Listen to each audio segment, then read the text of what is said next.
கடகராசிக்கு வந்து பார்த்தீங்கன்னா உங்களுக்கு ராசியாதிபதி சந்திரன் வந்து நல்ல விஷயங்கள் நல்ல ஏற்றங்கள் இருந்தாலும் புதன் வியாழனில் மட்டும் கொஞ்சம் கவனமாக இருக்கணும். ஸோ எட்டில் போகும்போது கொஞ்சம் சின்ன சின்ன சிக்கல்கள் ஒரு டென்ஷன் ஸ்ட்ரெஸ்ஸஸ் வர்றதுக்கான வாய்ப்புகள்லாம் கொஞ்சம் கவனமாக இருக்கணும். ஏன்னா கடகராசியை பொறுத்தவரை வந்து எப்போதுமே வந்து அவங்களுக்கு பேராசை அதிகம். ஸோ ஏதாச்சும் ரொம்ப பெருசாக பேராசைப்படுவாங்க, அன்பை கொட்டுவாங்க, அதே நேரத்தில் அந்த அன்பை எதிர்பார்ப்பாங்க. ஸோ அது இல்லைன்னும் போது அவங்க ரொம்ப நெகட்டிவாக மாறுவாங்கிறது அவங்க உண்மையான நெகட்டிவாக இருக்கும். ஏன்னா வந்து அவங்களால வந்து அதை தாங்கவே முடியாது. ஸோ அன்பை கொட்டுவார்கள், அன்பை எதிர்பார்ப்பாங்க. ஸோ அதுதான் வந்து கடகராசி. ஸோ அதனால் வந்து கொஞ்சம் கவனமாக இருக்கணும். ஸோ இதில் வந்து பார்த்திங்கன்னா புதன் வியாழன் கிழமைகளில் வந்து கொஞ்சம் எமோஷன்ஸ் ஜாஸ்தி இருக்கிறதுக்கான வாய்ப்புலாம் நிறைய இருக்குது. ஸோ பார்த்துக்குங்க. ரெண்டாம் அதிபதி. ஸோ உங்களுக்கு ரெண்டாம் அதிபதி என்பது குடும்பம் சார்ந்த விஷயங்கள், வருமானங்கள் சம்மந்தமான விஷயங்களான சூரிய பகவான் வந்து 11ல் இருக்கும்போது நல்ல லாபத்தை கொடுக்குறார். ஸோ குடும்பத்துக்கு தேவையான பணம், லாபம் எல்லாமே ரொம்ப நல்லாயிருக்கும்.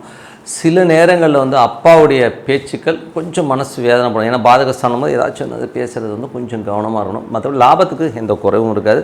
அதுக்கப்புறம் பார்க்கும்போது 3ஆம் அதிபதி 12ஆம் அதிபதியான புதன். ஸோ புதன் வந்து பார்த்திங்கன்னா உங்களுக்கு வந்து 9ல் இருக்காது. ஸோ 9ல் இருக்கும்போது என்ன மாதிரி விஷயங்கும் போது அது புதன் வந்து உங்களுக்கு ஒரு நீச்ச புதனாக இருந்து இப்போ தான் இதுக்கு வந்து மேஷத்துக்கு வந்திருக்காரு. ஸோ தொழில் ரீதியான விஷயங்கள் வந்து கொஞ்சம் அலைச்சல் இருக்கும், அலையிறது கொஞ்சம் வந்து ஸ்ட்ரெஸ் எல்லாம் இருக்கிறதுக்கான வாய்ப்புலாம் இருக்குது. கொஞ்சம் பார்த்து பண்ணிக்கணும். அதுக்கப்புறம் 4. ஸோ 4ஆம் அதிபதி மற்றும் 11ஆம் அதிபதியான சுக்கிரன் வந்து பார்த்திங்கன்னா உச்சமாக இருந்தாலும் அது வந்து 9ல் இருக்குது. ஸோ 9ல் இருக்கும்போது அது புதனுடைய சதம் நல்ல லாபங்கள் கொடுத்துருங்க. ஸோ பெரிய லாபங்கள்லாம் வரும். ஸோ அதெல்லாம் வந்து தொழில் ரீதியான விஷயங்களும் நிறைய அலைச்சல் நிறைய விஷயங்கள்லாம் பண்ணுவீங்க.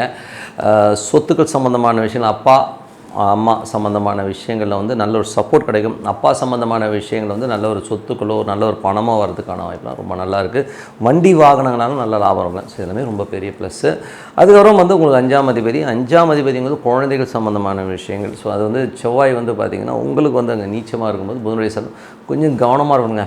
குழந்தைங்களோட பேச்சுக்களோ நடவடிக்கைகளோ நம்ம கொஞ்சம் சின்னதாக ஸ்ட்ரெஸ்ஸு டென்ஷனை கண்டிப்பாக உருவாக்கும்.